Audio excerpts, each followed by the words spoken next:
Paz de Cristo a todos.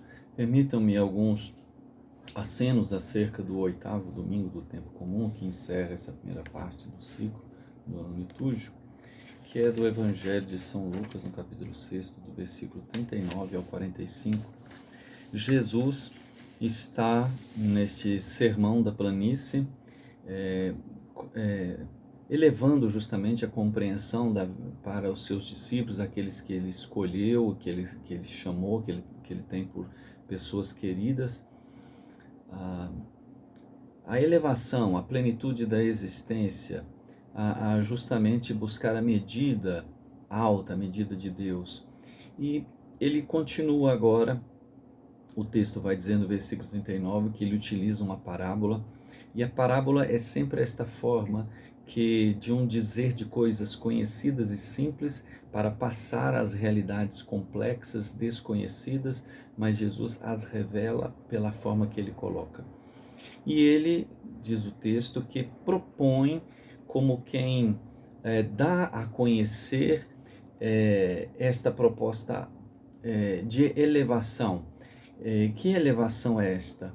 Verificar justamente a quem se segue, a quem se deixa guiar, a quem que objetivo de vida, se é verdadeiramente esta vida salva, esta vida plena, como ele vai depois usar exemplos no trecho, mas não está na liturgia, da pessoa que construiu a sua casa na rocha, ou seja, esta pessoa que de fato deseja esta vida concreta, esta vida abençoada, esta vida realizada.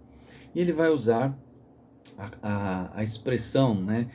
Por acaso um cego pode guiar outro cego? E aqui nós vamos entender uma forma de uma interrogação, mas nessa interrogação ele também vai deixando claro essa situação, pois quando ele diz, né, desta possibilidade, é justamente para que a pessoa compreenda, né? De modo algum isso é possível. E por que não é possível? Não é? Ou seja, uma pessoa que não tem conhecimento, uma pessoa não é simplesmente uma cegueira física, mas é uma forma de usar para que todos possam entender, né? Ou seja, essa pessoa que não tem como criterizar a realidade, se ela não compreende a realidade, tanto física como a realidade espiritual, a realidade da completude, da realização da vida, o perigo que se dá, né? Ele coloca, né? Não cairão, ou seja, é impossível evitar isto, né? Ou seja, eles se frustrarão, eles destruirão a sua vida. Esta imagem, né? Como a casa que ali depois tudo crola, né? Ou seja, tudo vem a tempestade, a casa foi construída na areia. Então, esta vida levada às cegas, ou seja, sem de fato este entendimento do perigo da realidade. Ele coloca no versículo 40, alertando justamente o que? O discípulo não é superior ao mestre, ou seja, né, o discípulo, ou seja, aquele que aprende, ele aprendendo mal, ele não vai ser superior, né? Não vai sair deste mal, eu aprendi a fazer as coisas más e agora eu cheguei no bem. Diz Jesus, não. Tanto é que ele frisa dizendo, todos discípulos, sem exceção, bem informado, a palavra grega é katarizó, que diz justamente para expressar isso, né? Aquele que se conformou será como seu mestre. Ou seja, não há outro caminho. É perigoso essa desatenção. Tanto é que ele vai colocar uma pergunta: por que vês ali o cisco? Nós dizemos o cisco, mas é uma imagem de algo realmente pequeno, como se uma casca que sai, que foi tirada de uma madeira. E ele vai dizer, por que você se interessa? Por que você dá importância naquilo que é um pequeno incômodo, um pequeno mal, mas você não avalia o grande mal em você, né? E quando ele diz do irmão, justamente essas pessoas que são semelhantes, né? Essas pessoas que partilham ali o mesmo estado, como se fosse uma vinculação. E ele então vai dizer isto: por que que você não avalia? Quando diz ali a trave, né, no sentido de uma grande viga que sustenta, e que esta grande viga, o que? Ela pode justamente, né, cair sobre a pessoa, deixar as coisas ruir sobre a pessoa, e depois nós vamos entender, por isso que ele vai dar um exemplo da casa depois. E então por que que você não avalia isto? Por que que você não de fato também não tanto ali, né? E ele continua dizendo: como pode dizer, né? Com que razão? Que capacidade é esta, né? Da onde você tira que você tem capacidade de criterizar as coisas, se tornar referência para o seu irmão num pequeno mal, sendo que você não avalia o grande perigo na sua própria existência. E aí Jesus vai dizer a palavra hipócrita, que não é simplesmente uma pessoa que usa a máscara, como no grego do teatro, né, que muda a persona, mas é hipócrita no sentido de uma perversão. Qual que é a perversão? É justamente o que? Né? A pessoa achar que é mais perigoso o mal na vida dos outros do que o mal na sua própria existência. Né? Achar que aquilo lá a pessoa não consegue controlar, né? Aquele incômodo, isto, aquilo, e a pessoa acha que ela está acima dos próprios males. E é por isso Jesus Cristo diz, né? Tira primeiro, ou seja, avalia, despreza o mal em você primeiro. Esse primeiro vem de proton, e nós lembramos da palavra protótipo, né? Ou seja, que é uma coisa inicial que não está acabada, mas que é um bom exemplo, né? Então, por isso Jesus Cristo diz, né, dá esse bom exemplo, retira, despreza o mal na sua própria pessoa, e aí você poderá sim, né, ajudar ao seu semelhante. Aí você poderá ter critérios para dizer para o outro, né, olha, isso é perigoso na sua vida. Diz que certa vez uma mãe leva um filho a Kant, e ela dizia, ele fala: olha, meu filho está comendo açúcar demais, ele está ficando doente, você poderia dizer para ele? E ele pede um tempo, diz assim: volta daqui, me parece que 3 meses, uma coisa assim. E a mãe voltou, né? E aí ele disse, né? Olha, não coma muito açúcar, isso faz mal.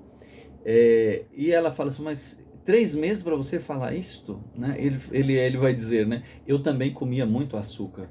Então esta questão, né, de ser um bom exemplo, não ser um Caim, né, que deseja o mal para o seu irmão, mas justamente um irmão que se torna responsável pelo bem do outro. Tanto é que Jesus vai usar a imagem da árvore, né, como aquilo que é um ser em si que se desenvolve, e Jesus vai usar esta imagem da árvore. Não existe árvore boa, ou seja, não existe pessoa virtuosa, né, que dá mau fruto, ou seja, não existe uma pessoa virtuosa que ela tem ações corrompidas. Não existe isto, né? E tanto é que ele diz, portanto, né, cada árvore se conhece pelo seu objetivo de vida. Então não é essa conflitante, né? E os exemplos que ele continua dizendo, versículo 44 que não se colhem figos de espinheiros, e aí a gente vai entender isto, né? Não é possível que a pessoa, né, ela queira ser agradável, mas ela tem atitudes dos espinhos, né, agressivas. O outro exemplo que ele fala, não se alcança uvas, né, não se apanham de sarmentos, de abrolhos, né, de amoras selvagens. Ou seja, não, a pessoa, né, é uma pessoa selvagem e vai pensar que ali vai ter docilidade. Não é possível isso. Há de ter esta coerência. Tanto é que ele diz: o homem bom, tira coisas boas do seu o tesouro do seu coração, justamente para nos colocar diante desta coerência, né, da existência do ser, né? Então, se a pessoa almeja a vida abençoada, ela vai assim dessa forma. Mas se essa vida não arrumada desta maneira, então as coisas, né? Então isso, o homem é bom, né? Ou seja, no sentido do homem valoroso. O que é um homem valoroso, né? Aquele que expõe, né, valores, e valores que ele anseia dentro de si, e não aquilo que ele quer tirar das outras, acha que as pessoas outras devem ter, né? Mas ele anseia e por isso ele também dá esses bons exemplos. O homem mau tira coisas más do seu tesouro. Então o perverso ele vai expor justamente o que? Expor as suas malícias, aquilo que ele acha que é perverso, mas ele acha que tem valor.